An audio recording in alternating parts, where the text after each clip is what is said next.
ঘটনা কোরআনে কারীম তুলে ধরেছে।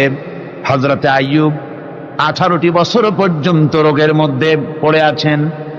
এত অসুখ করেছে, এত রোগ, শরীর পচে গিয়েছে, গায়ে পোকা ধরেছে, দুর্গন্ধ হয়ে গিয়েছে, বিবিরা চলে গিয়েছে, ছেলে মেয়ে পাড়ার লোকেরা দূর দূর করে তাড়িয়ে দিয়েছে। এবার জঙ্গলের ভিতরে গিয়ে আশ্রয় নিয়েছেন। এমন অবস্থা হয়েছে, শরীর পচে পচে জিহ্বায় যখন পোকা ধরা শুরু করে দিল, হযরত আইয়ুব আলাইহিস সালাম তখন আল্লাহ রাব্বুল আলামিনের দরবারে এই প্রথমবারের মতো তিনি বললেন, রব্বুল আলামিন, হায় আল্লাহ তাআলা, সমস্ত শরীর জড়জড়া হয়ে গিয়েছে, গায়ে পোকা ধরেছে, আমি কোনো কথা বলি নাই, আমি খামোশ থেকে জিকির আজগার করতেছিলাম।